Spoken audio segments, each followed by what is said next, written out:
Welcome back everyone. नमस्ते सभी को। आज घटस्थ योगा श्रृंखला महर्षि घिरंड में हम आंबसी धारणा के बारे में जानने के प्रयास को पूर्ण करेंगे और अग्नि धारणा के बारे में जानने के प्रयास को प्रारंभ करेंगे। महर्षि घिरंड ने पंच धारणा का वर्णन मुद्रा के अंतर्गत किया है, लेकिन वास्तव में यहाँ पर कुंडलिनी योग के सिद्धांत को समझा रहे हैं। आंबसी धारणा के देवता विष्णु हैं और विष्णु का कार्य होता है पालन करना, व्यक्तित्व का पालन। व्यक्तित्व का पालन पोषण किसके द्वारा होता है? संस्कार और कर्म के ही द्वारा होता है। अतः संस्कार और कर्म जिनके द्वारा हमारे व्यक्तित्व का, हमारे जीवन का पालन पोषण होता है या निर्धारण होता है, वह विष्णु तत्व है। इसलिए विष्णु को इसका अधिष्ठाता माना गया है। चलिए अब अग्नि धारणा के बारे में जानने के प्रयास को प्रारंभ करते हैं। अग्नि धारणा का अभ्यास हृदय या अंतःकरण में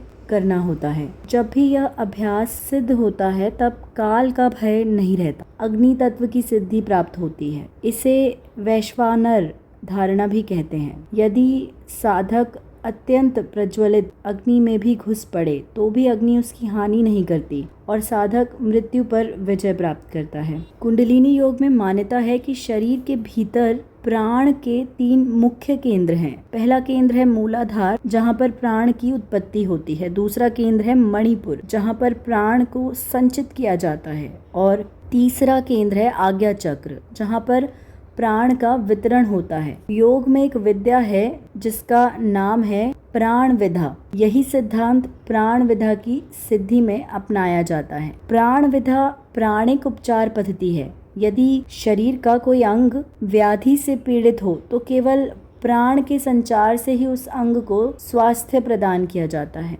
प्राण विधा के प्रयोग में प्राण के माध्यम से प्राण को ही भेद कर प्राण संचार द्वारा उपचार किया जाता है। आजकल इसके ज्ञाता तो बहुत नहीं रहे, लेकिन सामान्य रोग में भी अगर स्वयं पर प्रयोग किया जाए तो व्यक्ति इसका लाभ स्वयं अनुभव कर सकता है। इस क्रिया में प्राण का आभास शरीर के भीतर विद्युत धारा के रूप में होता है। ऐसा आभास होता है जैसे यह विद्युत धारा के रूप में पूरे शरीर में दौड़ रहा है। इसी प्राण को साधक मूलाधार से आज्ञा चक्र में लाते हैं और जब प्राण आज्ञा चक्र में केंद्रित हो जाते हैं तब सिर में भारीपन का अनुभव होता है। सिर में झुनझुन शुरू हो जाती है और जब श्वास के माध्यम से शरीर के अन्य अंगों में इसका वितरण करते हैं तब ऐसा लगता है कि वास्तव में एक झुनझुनी मस्तिष्क से हाथ या पैर की ओर जा रही है। अंत में कहा जाता है कि जिस प्राण का अनुभव हो रहा है उसे मणिपुर में लाकर छोड़ दो। इस प्रकार मणिपुर चक्र को प्राण का संचय केंद्र माना गया है।